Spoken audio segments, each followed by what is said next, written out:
This is a FlippingJunkie podcast, episode 44.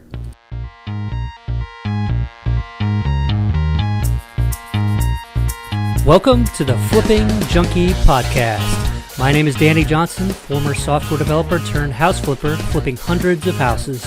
Each week, we bring you interviews, strategies, stories, and motivation to help you get started flipping houses and on your way to becoming your own boss and achieving financial freedom. Thanks for spending time with me today. Now let's get to it.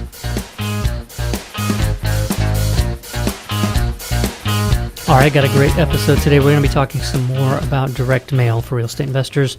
And, I know we've covered several different episodes about direct mail. We're going to continue covering some more because that's really the main source of great leads and deals for most active real estate investors that are doing a lot of volume across the country. So we're going to talk some more about that. Today, I'm excited to have Doug Van Soest on the show.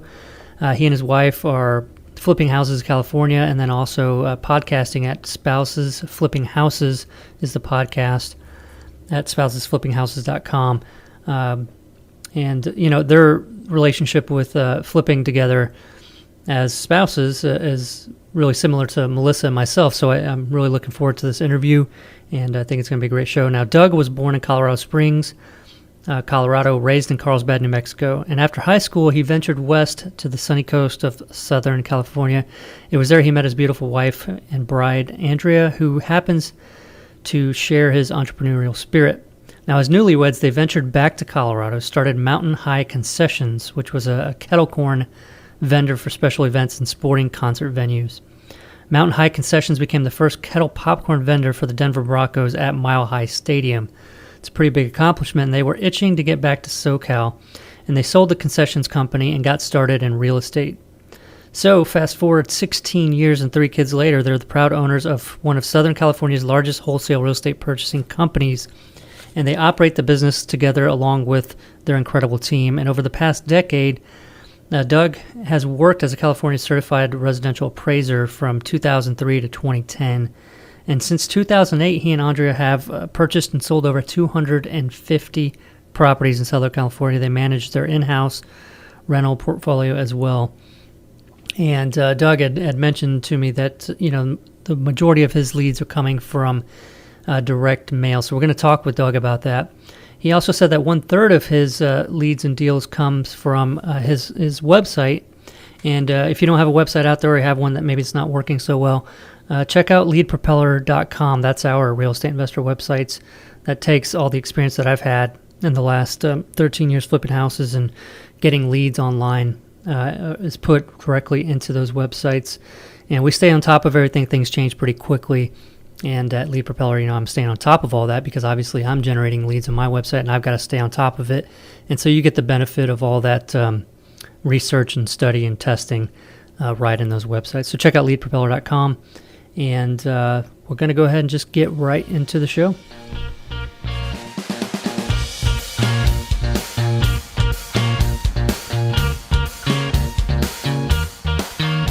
All right. Hey, Doug.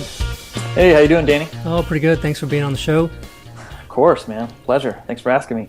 Yeah. And this is one of the first ones that I've recorded the video for, so hopefully I'll remember that and I won't start looking around my room or acting weird because I know that the camera's on, but, Yeah, no problem. I appreciate you being on the show, and I wanted to talk with you. We can get started by just, sharing some information about yourself for people that maybe haven't, listened to your podcast or been to your website. You mind sharing a little bit about yourself and how you got started with your wife in flipping houses? Yeah, so we live here in Southern California. We're in the Inland Empire area. If anyone knows about that, it's kind of inland from Los Angeles and north of San Diego. Still a huge market. There's about 5 million people here, but we started, we of course, like everybody starts, we read Rich Dad Poor Dad while we were engaged. And as soon as we got married, within 3 months, we both quit our jobs and decided to go start our own business selling kettle corn popcorn. And we moved to Colorado, started this kettle corn business, just had a blast doing that, working for ourselves, and got it in the Broncos stadiums and Air Force games and different things like that. But to make a long story short, we ended up selling that in 2 years later and moving back to California because we ultimately wanted to get into real estate. And from there, that was 2002. I became an appraiser, real estate appraiser, and just to get my feet wet in real estate and learn and start, kind of understanding how it works. And during that time, it was, if you remember, everywhere across the country, I think, was just booming and going crazy. Prices were going up astronomical percentages every month, and I was appraising here in Southern California and did that all the way till 2010. And my wife, in that time period, Andrea, she got her real estate license, but we didn't buy a house to flip until 2008. That was our first purchase, and so really what kind of the trigger to that was we actually started listening to some podcasts, believe it or not. In 2005, I had just gotten an iPod for the first time. Didn't even know what a podcast was, but I didn't even know that there were podcasts back then. There were, yeah. Not too many, but yeah. In fact, I searched real estate investing because we were curious about getting into real estate investing on a podcast, and I was an appraiser, so I'm in my car all day long, so I'm driving around everywhere. And I listened to this one podcast. It was from these people out of North Carolina. It was like the only one for real estate investing that was out there, pretty much. And I think it was called Get Real Estate Investing. Probably can still find it out there. But listen to that, and they were saying that it's important to go to a local real estate investors club meeting, or RIA. I didn't know what that was, so I searched RIA, found a club that was nearby. A couple weeks later, went to the club, and there was this local guy by the name of Bruce Norris that was speaking. And anybody in Southern California knows that name. He's an expert in market timing, and he's been an investor forever, also a hard money lender and an educator. And heard him speak, and this was 2006 or so. And he was saying the sky is about to fall, and the market's about to crash. So sell, get out now. And this is the first time I'd heard of this, and I was an appraiser in the market every day. And so you can kind of imagine how I was a little taken back, and a lot of people were saying, what are you talking about? This market's on fire. What? Everything's going great. Everybody's making money. And I came home from that meeting. I just went by myself. I came home and I told my wife, we got to sell our house. We just bought it a year earlier. Got to sell. We got to get out. Yeah. Well, let's wait and see what happens. I'm not blaming her by any means, but we both decided, well, let's wait and see and just kind of learn some more. And, a year later, everything started blowing up, and, we still own that house. Wow. But it pushed us when the markets crashed. This was 2007, 2008. Here in our area, prices dropped by 50, 60% in some areas. Wow. And we knew that was our opportunity. So this was 2007, 2008. This was our opportunity to start buying and get in and flip some houses. So that's what we did. Started making a bunch of offers on the MLS to bank-owned homes. And it took us a good 9 months before we got an acceptance. And once we got that first, yes answer, we knew from that point forward, we knew we were going to make money on it because we'd been so conservative on our offers. And that deal turned out great, and we bought 2 more in the next following months, and we went full-time after that, and then really never looked back. Well, that's awesome. Yeah, and I think that's a pretty common, timeline, right? I mean, I think we took 6 or 9 months to get that first one, and then the next ones came pretty quickly after that because you've built up sort of the knowledge, and then some of the offers that maybe you made before, might come back and, take those offers like that. And I think confidence maybe had something to do with it too, and just the mindset like, oh, this can work. We did get a yes answer, so that there's some kind of mental shift there that you make, saying, yeah, this can work, and it really helps to get that first deal under your belt. Oh yeah. So that helped us quite a bit. We almost quit. We literally almost quit making offers. Like, this isn't going to work. This poor agent, we're working her to death making offers for us, and but thank the Lord, it didn't work out that way, and we got our deal. So yeah, that's cool. And when did you make the switch from? And you might have still kept making offers on the MLS, but when did you start marketing to motivated sellers? Yeah, our sole source of properties from 2008 to about 2011 was MLS REO properties, bank-owned homes. And in 2011 is when we decided to start mailing direct to owner. And in our area, that was a little bit early, I guess. I think we were one of the first to kind of do that during this market cycle, because there was still quite a bit of inventory on the MLS, bank-owned homes. A lot of deals still there, but we could kind of sense the competition picking up a little bit. And of course, had been continuing to listen to podcasts and get ourselves educated. And a lot of guys were talking about mailing directly to sellers. So in 2011, we started mailing, and probably in 2012 is when the big source of our deals shifted from MLS to direct to owner. And I don't think we've purchased a home from the MLS since 2012. It's been all owners. Yeah, and I think we're pretty similar. I can't even recall the last time we bought a listed property. Yeah. It's just, I guess, as competition goes up, more people tend to start, focusing on the direct mail and the motivated seller marketing. True. Just less competition. It's nice whenever things crash and a lot of people, well, I should never say, it's not nice when things crash, but I mean, like when things crash, the competition sort of disappears. And, whenever 2008 was happening, I remember the people that I looked up to in the business, that had mentored us and everything, would tell me things like, there's no shame in going to get a job again and sitting this out, and it just shows you the mindset. Like, when people would talk about nobody knows where the bottom is. And just that fear is what keeps everybody out, but to me, like, we had a fear of going back to work for somebody. So it was, like, we're going to do whatever it takes. We'll just have to buy it cheaper, buy the houses much cheaper and keep going. So, well, it's just, the cheese moved. The cheese moved from the MLS to the direct to owner. And, it's still there in my opinion, but it's not going to be forever. Someday it'll move again, and you just kind of, stay ahead of the game if you will. Yeah, cool. Let's go into sharing with people where you started with your direct mail, like what kind of list did you use, what did you mail, and then maybe go through the progression of from then to now. Okay. We focused on absentee owner from the beginning. That was I think we got a course from Chris Chico, if you know him, and basically used his postcard almost verbatim, which is this really ugly postcard full of words. Urgent notice one? Yes, I believe it said urgent notice on one side, and then on the other side it was just kind of, honestly, I would have thrown it in the trash if I got it in the mail. I really would. People are still sending them. Absolutely, yeah. And we haven't sent it in a while, but it worked. I mean, again, it was 2011 in our area. Not too many people mailing at that time. We were getting, on average, between probably 2 to 4% response rate, which is excellent for direct mail. We don't get that any longer, but that's what we were getting then with that postcard, and that's when we bought our first house directly from the owner, was from that postcard, and it was just absentee owner mailer.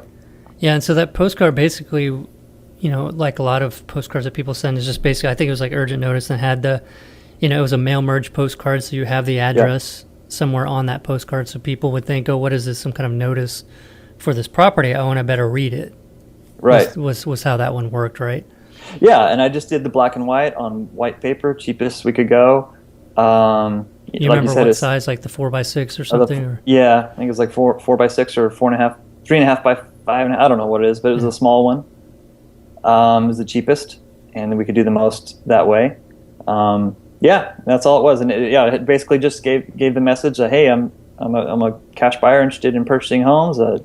Give you some of the benefits of what we do, and give us a call. We'd love to talk to you about your house. That was essentially it. Yeah, and so what kind of numbers do you remember? Sort of the size of the absentee owner list that you were mailing, then the frequency and all that kind of stuff. I know it's kind of hard to think back that far. Yeah. Yeah, we didn't go small. I mean, we wanted to give ourselves a good chance. So I think at that time I was probably sending out around 1,000 a month, which for us starting off was a pretty big chunk. So somewhere around 1,000 postcards a month, cost us around $400. to do that. But we quickly increased it as we saw, success. We increased that as we could with our comfort, budget we felt comfortable with. But we started adding lists as well. So we would have more and more, different types of lists to market to. We still continue to mail to the absentee owner list, even though it is highly competitive. We still get deals from there today. So I still mail to absentee owner. But today we're mailing somewhere around 15 to 20,000 a month. Wow. All in one city. Or no, you probably, yeah. No, yeah, we actually, I don't know how many cities there are in the Inland Empire, but our market is the Inland Empire, probably about 20 cities in this area. Wow, and so that's a lot. Is there an estimate of population size maybe? Yeah, around 5 million. 5 million? Yeah. And you said about 20,000 pieces a month? Yeah. Wow. Yeah. All right, and what kind of frequency, and do you still use postcards? Do you a mix of letters and postcards, or? Today, and actually for about the past year, we don't send out postcards anymore. I send out a letter. And actually it's called a professional letter. I think I heard Joe McCall mention it on your podcast.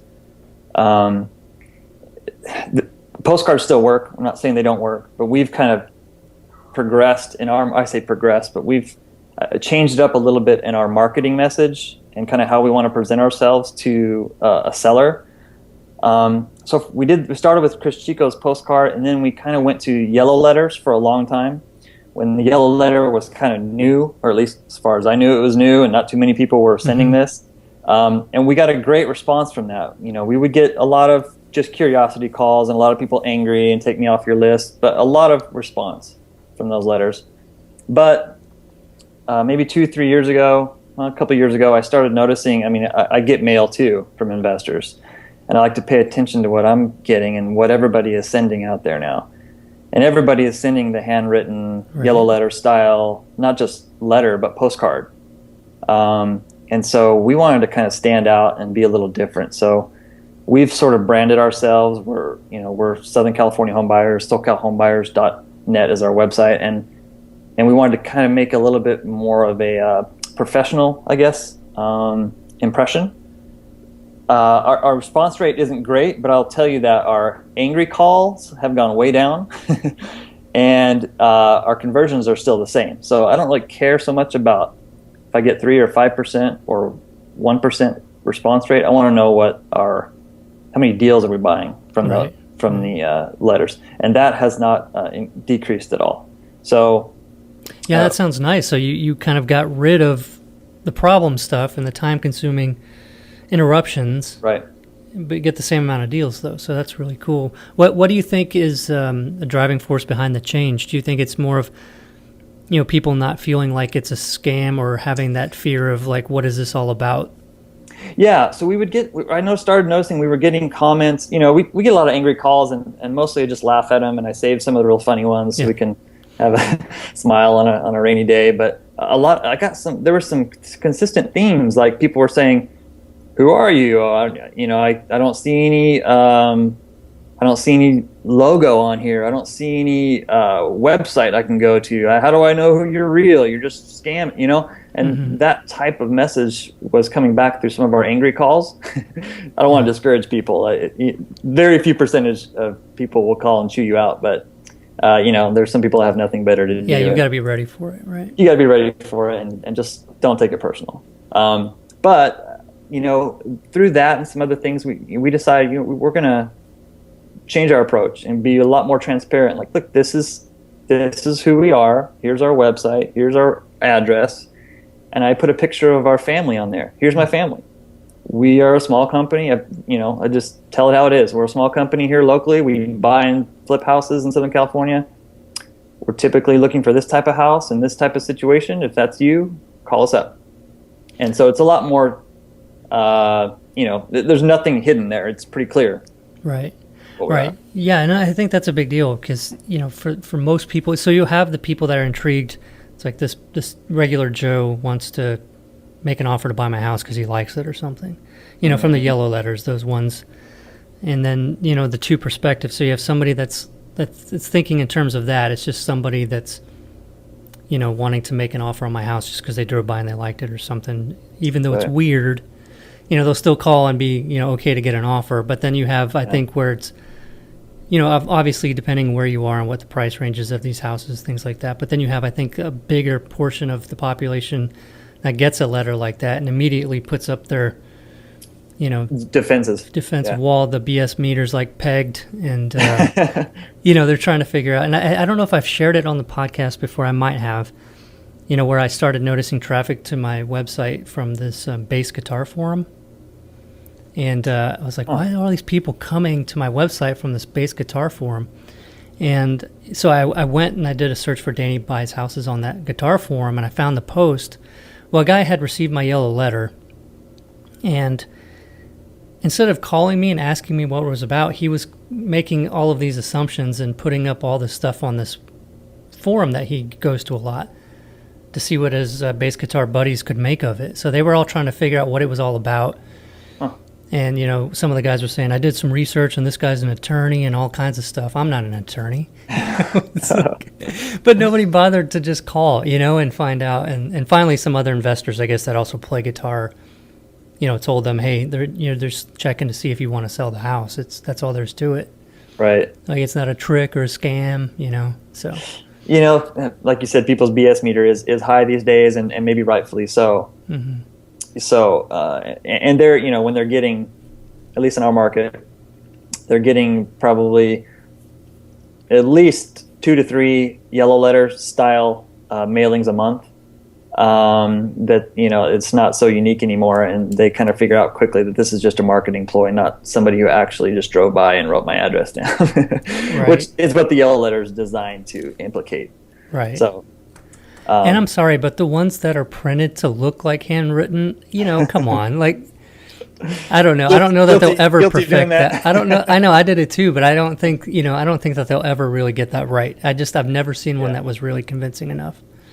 Yeah, and most people see through it, pretty quickly. And that's okay. I mean, they do. Right. It'll get the phone ringing. And some people even say, yeah, I got your quote-unquote handwritten note here, and they'll discount that. But anyway, what are you going to offer? And maybe they do want to sell. And so we just decided to go a totally different angle.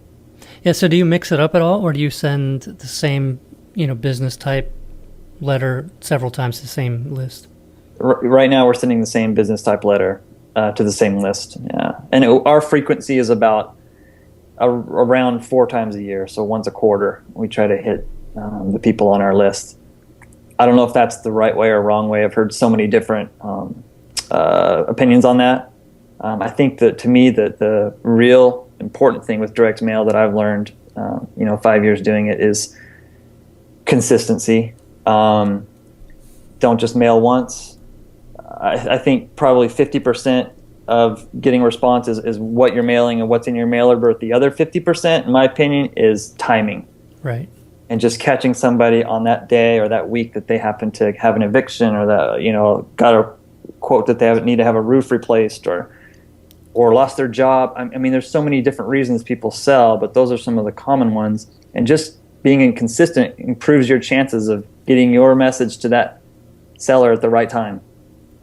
So to me, that's half the battle, is just being lucky in a sense, catching them on the right day. And how to increase your luck is sending them more consistent mail, so they begin to recognize you. Yeah, and that's a huge point right there, so that they begin to recognize you. And if you're sending that same letter with your family on there, I can almost guarantee you, I'm not going to guarantee you, because I'm sure there's some crazy person out there that gets your letter and sends it to other people with his name and number on it, but with your family, with our family picture, yeah.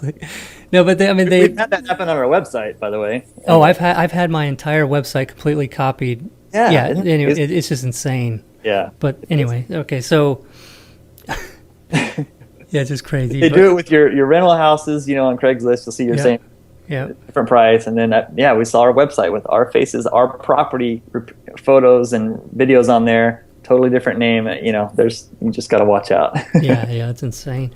So, but people receiving those letters, and then they know it's coming from you every time, and that's the biggest problem I think I have with because I get the postcards and letters too all the time, And, when you get those multiple times from different people, you never know, like, who it is just because they're all the same with different names on them. So no one's ever going to remember that. Yeah, I'm sure you've had this happen before. Like, we've sent out a postcard very first time to this list, first mailer they've ever received from us, and they'll call sometimes saying, well, I've been getting your letters or your postcards for 2 years now, so I guess I'm decided to finally call. Again, that's obviously an indication that timing was right, and you just got lucky because they thought you were somebody else. So that can happen. Oh yeah, absolutely. Yeah, and setting yourself apart, and then how long do you keep going? So if you do it 4 times a year, is there a point where is it after that first year you say, okay, I'm going to get another list? Or do you keep mailing? Well, it depends. Like if it's an absentee owner list, we will update the list every year or so because some people sell, new people get on the list for the different filters that we'll put in. The vast majority might still be the same people that end up on that list for that particular area. But we try to keep it fairly current. So we'll download a new list at least once a year. Some lists I'll update it every time I mail it, depending on the source it's coming from and what it costs to get that list. Mm-hmm. Do you use ListSource or another? When we started, we used ListSource. Mm-hmm. Actually, it was called a different version of it called REI Source, but it's the same thing. But now we use for a lot of our lists, we use PropertyRadar.com, and I believe that's just a West Coast service at this point. The owner, Sean O'Toole, used to be a trustee sale buyer many years ago, and he built this website.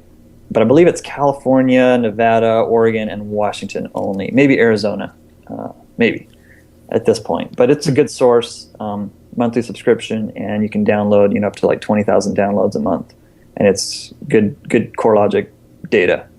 Oh, cool. All right. So, what would you mind sharing your criteria for your lists? Yeah, I mean, for the most part, it varies, but for the most part, I'm looking for homes that are a little bit older, say 20 years or older. And the reason for that is that we haven't had a lot of good success buying newer homes because the repairs just aren't as needed. And I don't know, our success rate is lower on getting enough margin to make a profit with those homes. So we search older homes, likely chance for deferred maintenance. And also the owners have been around a while, so we try to find homes that were purchased.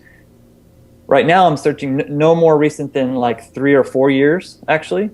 So I'll still mail to people who bought in 2012, say. We've seen quite a bit of increase in our prices here since then, so there's likely some equity built up. But I don't want somebody who just purchased last month to be on my list. So, but I don't go 10 years or 15 years back. I just go about 3 or 4 years. And then also I have some property parameters. So we're not looking for anything larger than about 3,000 square feet. And, I try to weed out mobile homes and stuff if possible. I can't always do that.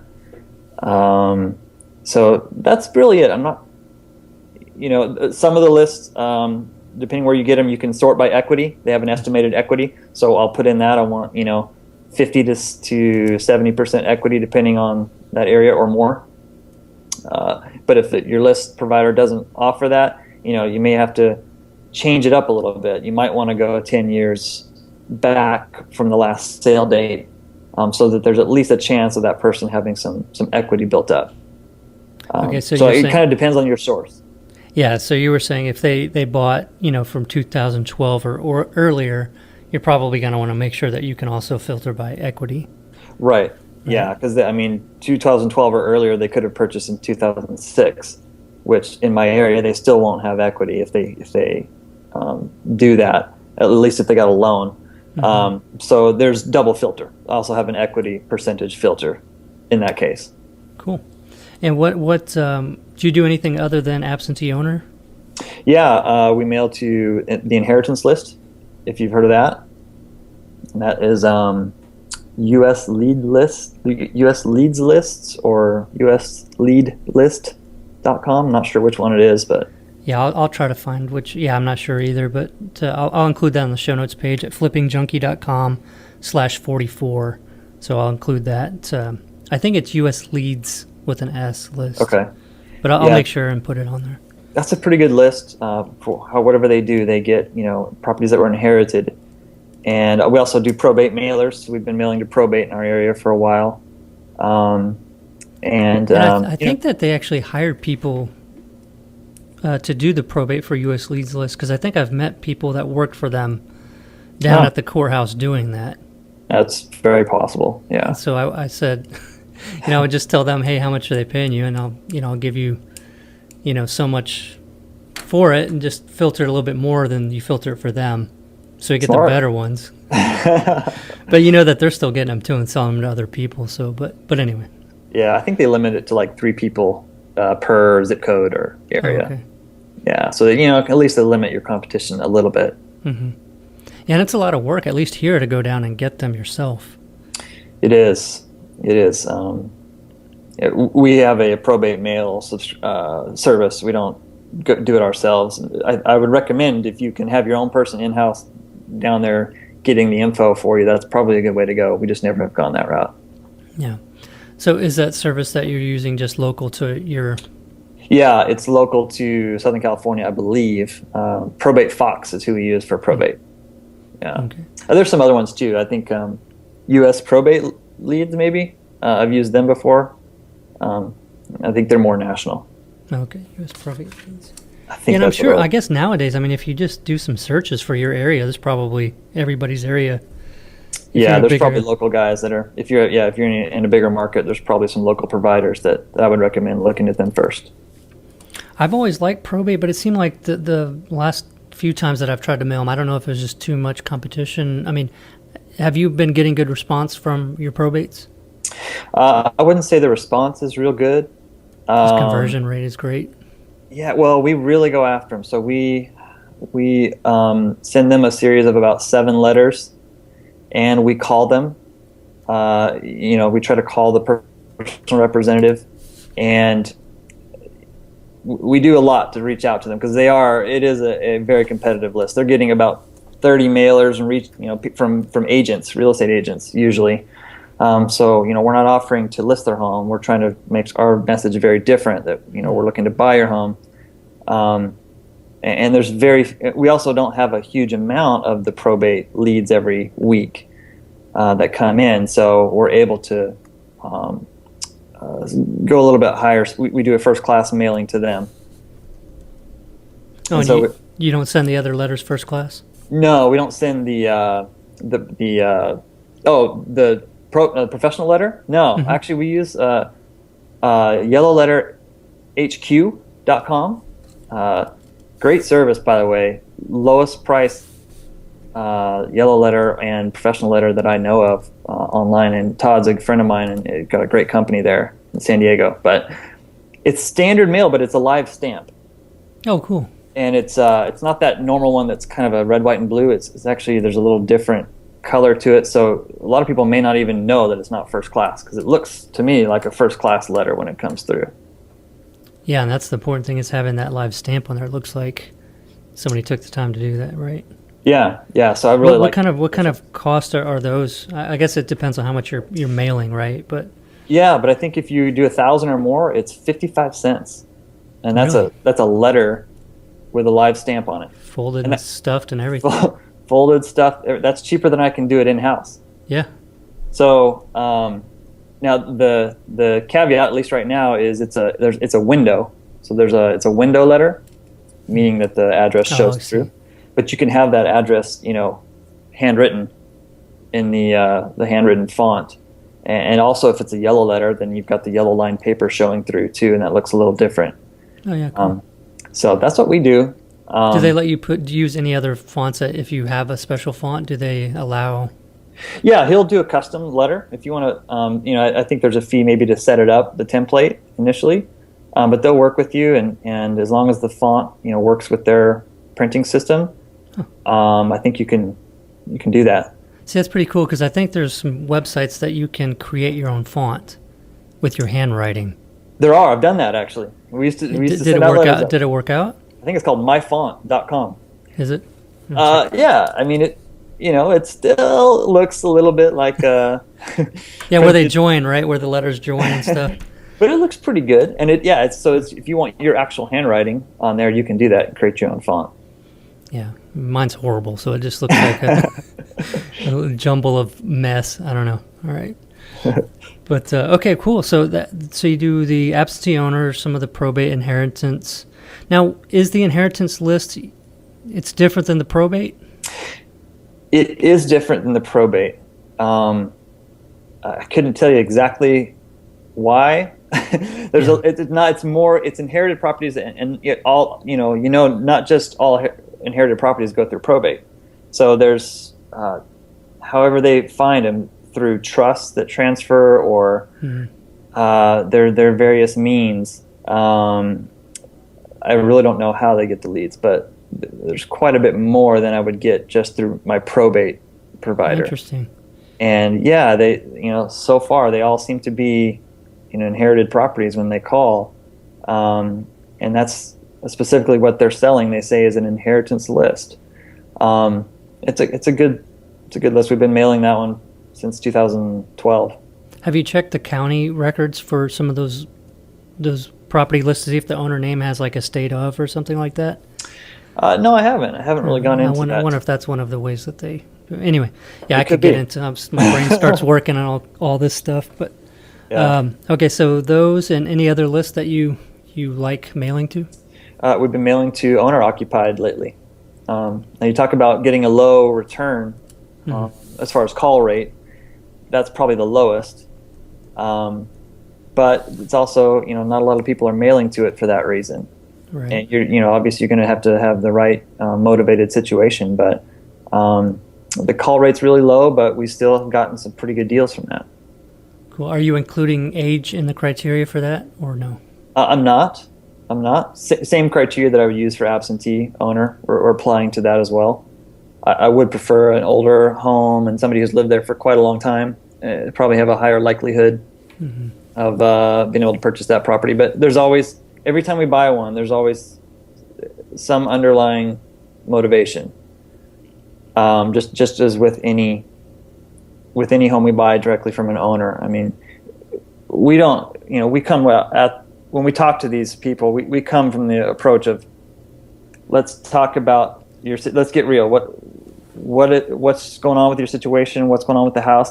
If nothing's going on and we just can't get any sense that there's real urgency to sell and their property is in pretty good repair, we say, man, just list this house. You're likely to get more for it. Let me refer you to an agent, or if you have an agent, list the house, see what you get. And, half the time they'll say, yeah, I've already been planning to do that. Or the other half, you'll finally get the real reason.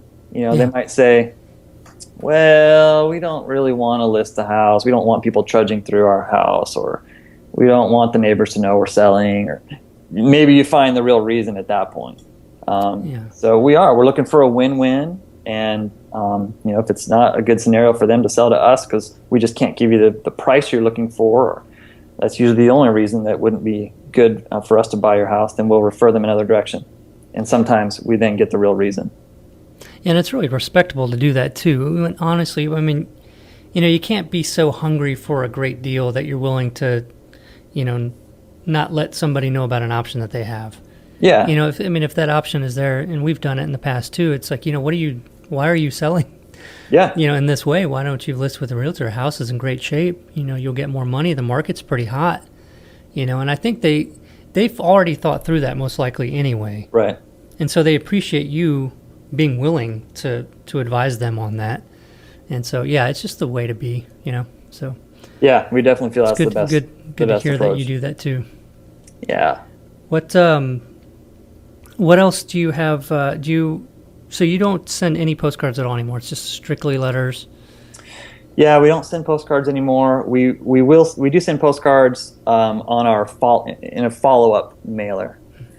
So follow-up is huge, by the way. We when I checked it around the beginning of the year, close to a third of our contracts that we houses we put under contract in 2015 came from some sort of follow-up. meaning we didn't buy that home on the initial contact negotiation for whatever reason. But we are diligent and deliberate about following up. What did you say the percentage was? Almost a third. It was like 30% of our purchases. When someone gets into our CRM, a lead, we deal with so many leads now that, each one is very expensive when you get them. So and if they've called you once, there's a likelihood that they are going to sell, if not to you, to somebody at some point.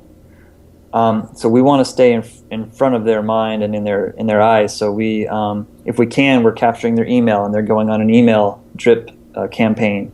Every couple weeks, they're getting an email from us following up. They get a text message from us every 30, 45 days. They're getting a voicemail from us in a system, and they're getting a postcard every month, hopefully, if not at least every 2 months. So the way we have our system set up is they're going to get about 35 contacts from us over the next 14 months if they got in our CRM. Yeah, that's awesome. Yeah, you never want to stop contacting them until they tell you to stop or that they've sold it, right? Yeah, and quite often we'll get a call 3 months, 4 months later. They've just gotten an email or just gotten a text message from us. Okay, what was your offer again? Maybe something has changed. They're a little more motivated, or they're ready to sell now. And you just it's marketing. You got to stay in front of them. Yeah. So follow-up's big. If you're spending any money on mailers and things like that, don't just try to make a deal the first time and then forget about them. You got to stay in some kind of follow-up system. Yeah. What kind of response rate? You had mentioned that your response rate in the beginning was higher when there was less competition. These days, do you mind sharing your typical response rate on your mailers? I think now we're averaging about 0.5%, right around there. We do get a little bit higher response rate in kind of the further out we go from the coast. Property values tend to be higher on the coast, and you have maybe a little bit more competition, or just a different type of seller that owns those homes. We may get a 0.25% response if we're mailing into the real competitive area, whereas maybe we get a 1% response kind of in the high desert or some Palm Springs, that outlying areas. So, but on average, yeah, it's probably about 0.5% right now. And you said it was a little bit lower, also to expect a little bit lower with the owner-occupied? Yeah. Okay. Yeah, I mean, we may send out 4,000 owner-occupied letters, and we might get, 10 calls sometimes. Is your message at all different for the owner-occupied versus the absentee owner? No, same professional letter. It just says what you guys do as a family, and Yeah. Cool. Yeah, it states clearly what we do. We buy and sell houses. Some of the same things you'd see on any of these mailers or any of these websites. As is, you don't have to pay commissions. That kind of thing. Some benefits to them to considering selling to you. And then it has our website, has a phone number, has an email. Different various ways they can contact us, along with our logo. Just trying to set us apart to look a little more professional. Like we're actually a local organization that does this, and you go check us out. You can verify. We have testimonials all over the website. Do you include any testimonials in the letters? I don't, but that was just to save space. I mean, I think it's a good idea. Yeah. I don't think that's a bad idea to do that. Yeah, I remember when I first started doing direct mail, I went all out and got some $160 textbook that was out of print for 20 years and had all these examples of, like, through history, like the best direct response letters ever written. Huh. And, I spent probably a month coming up with these crazy letters that were based on these things. So some of them were just weird, it was like connect the dots. Then I had a thing that said cash or something, and then had this message about that, and spent all that time doing it. And then I mailed them out, and the response rate wasn't any different. Yeah. It doesn't matter that much. And, maybe you'll set yourself apart a little bit more, but really the time's better spent, just like you said, being consistent. Yeah, I wouldn't have anybody spend way too much time on crafting your postcard or your letter to get it absolutely perfect. I mean, get something that's pretty good, that definitely has the right phone number on it. I've made that mistake, by the way. And just get it out there. You can adjust and test and send different messages as you go. But the most important thing is, getting it out there and being consistent. And by the way, with the phone number thing, somebody's been, I guess they used the postcard I provided or something, and they left my website on there, though, because I consistently get nice. get leads on my website from Alabama. It's, I don't know. I need to find somebody on the ground there to start looking into these things. But it's been a while since I've gotten one. But there was a time where I was getting once a week. It was crazy. So somebody was mailing a lot of mail with my web address on it. Yeah, that's it. They're marketing for you. Yeah, I need to provide more of the free postcards. Just like with chances, maybe increase the chances of more people mailing with it. But no, this has been great. I guess I pretty much covered everything I wanted to cover. Some people do struggle though with that message. We say just tell them what are the benefits, and the typical things that you see on websites and other letters. But if people haven't been around for long and haven't seen those, they struggle with what those benefits are. Okay. Would you mind sharing maybe some of the ones that you typically use as benefits to the people you're mailing to? Sure.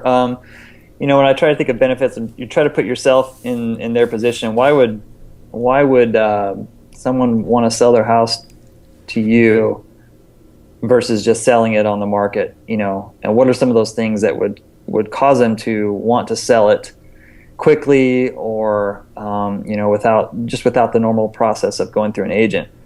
And as is, you make it clear that you don't have to repair anything on the home when you sell it to us, because that's a pretty big deal. When we retail homes, we flip a lot of homes, so we'll rehab a house the best we can, put it on the market, and inevitably more than half the time we're still having to fix something because the home inspection comes through, the termite report, the buyers want something else, they request this fixed or that fixed, and you're still spending another couple $1,000s on a rehab home. So every house is going to have repairs that are going to need to be fixed if you go through an agent, and termite inspections that reveal stuff. So that's one. Another one would be fast cash. If people need to sell quickly, it could be for any reason that people need to sell quickly. Sometimes they lost a job or got transferred or had some other it's not even a distress situation. Sometimes they might have an opportunity, they think that they want to make an investment over here, but they need money quickly and they need to get that money from the house they own. So fast cash. Sometimes it's an occupant situation.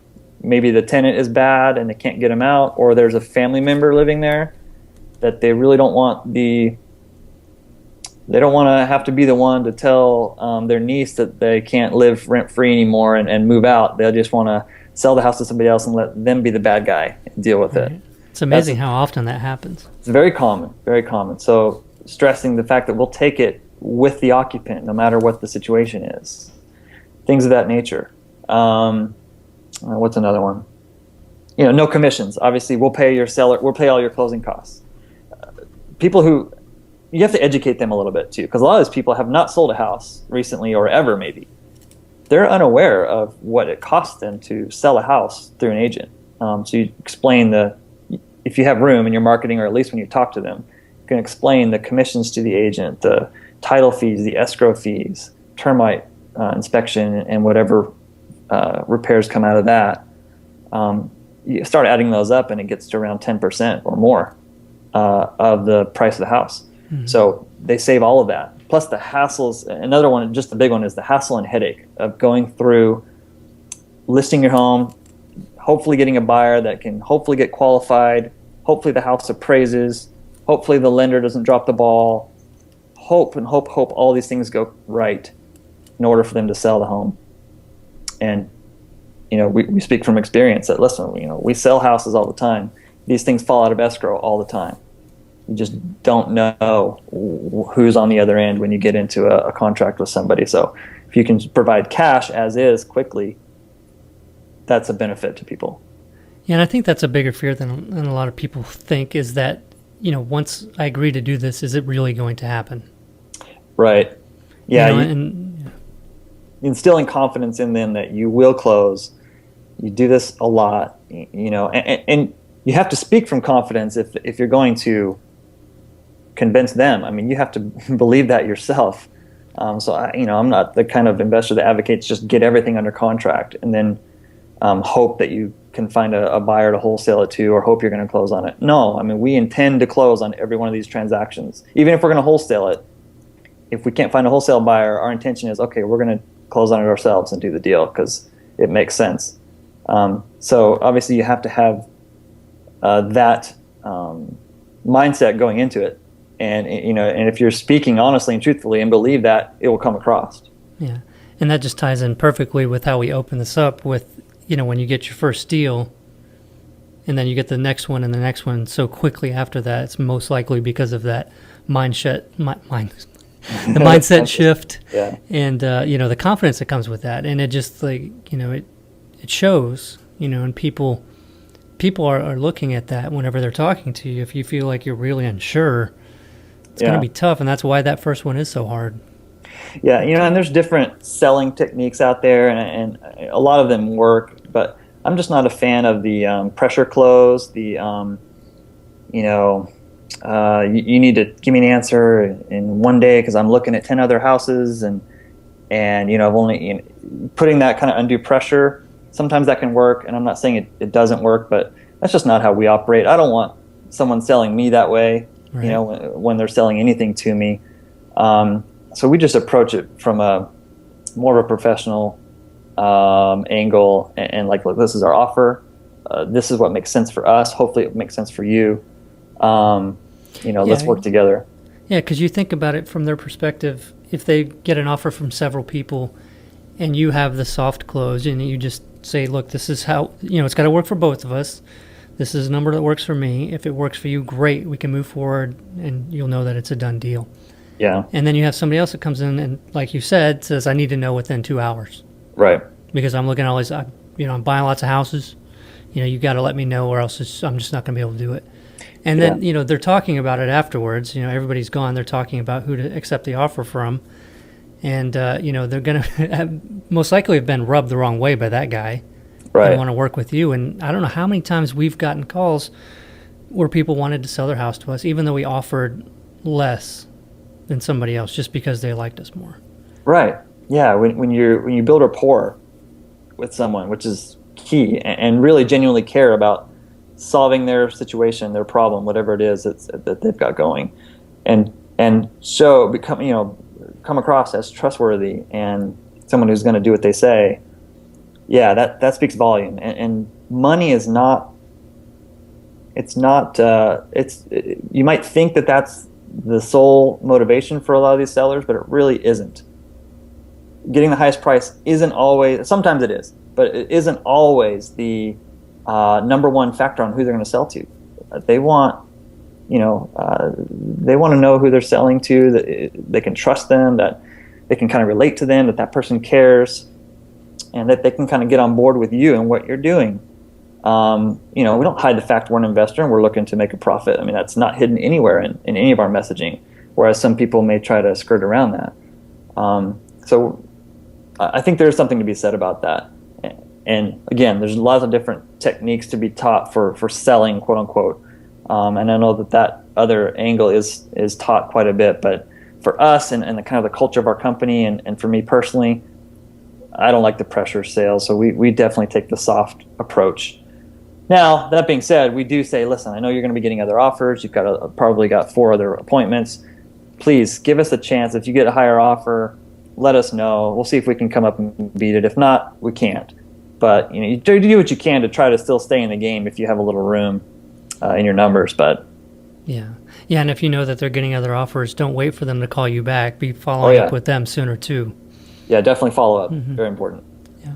Well, awesome. Well, Doug, thanks so much for being on the show and sharing all this great info on direct mail and marketing to motivated sellers. Appreciate it, Danny. Hope it was good information. Yeah, no, it was. And Doug actually sent over a great PDF to share with you guys, and I'll have that on the show notes page at FlippingJunkie.com/44. That's the episode number 44. So flippingjunkie.com/44, and you can download that one. It's 11 tips to working successfully with your spouse. Is that right? Yeah, and we didn't really even get into that, but my wife and I, been working together since we got married, really, on all of our businesses, and we still continue to work together today. And I know there's a lot of people who might, Danny, you work with your spouse. And even if it's not your spouse, there's a lot of people that partner up with their brother or their cousin or their father or mother, or somebody who is, you have a relationship with outside of the business. So there's that two dynamics going on there. Mm-hmm. And, sometimes it's not easy. Some people just can't make it work, or they work together. And so if you want to work together or plan to or are working with a loved one, there's some great tips in this little ebook that my wife put together on how to work together and still stay in love. Yeah, it's pretty important to do. Yeah, it's really awesome to have somebody with you excited about it, and you guys both working towards the same goals is really, really awesome.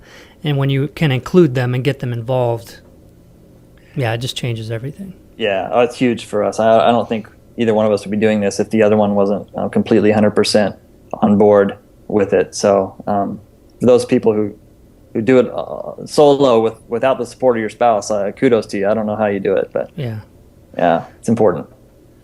Yeah, and that's a great PDF and professionally done, so very much well worth getting.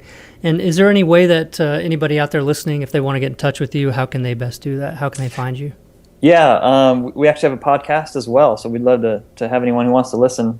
Head on over to spousesflippinghouses.com. That's our website, and the name of our podcast too. spousesflippinghouses.com. You can contact us there. We have another free gift there for people. Cool. Yeah, check it out. It's a great podcast, everybody. And thanks again, Doug. And another thing, we were talking about the things that we have in common before we started recording, and I guess we both have a son with the same name. That's not a real common name, so that was pretty cool. But that was Weston. That's all right. Not too many people out there with a kid named Weston. Yeah. So, but now there's going to be a bunch of them. Now it's huge. It's going to blow up. Yeah. All right. Well, have a good one, and keep in touch. Yeah. Thank you, Danny. Thanks for having me on. I really appreciate it. All right. Take care. Take care.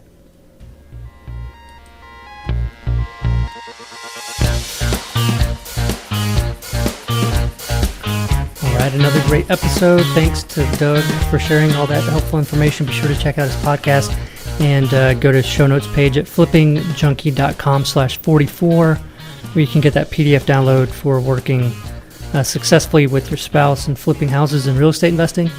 And just wanted to reiterate a little bit about the message there on following up.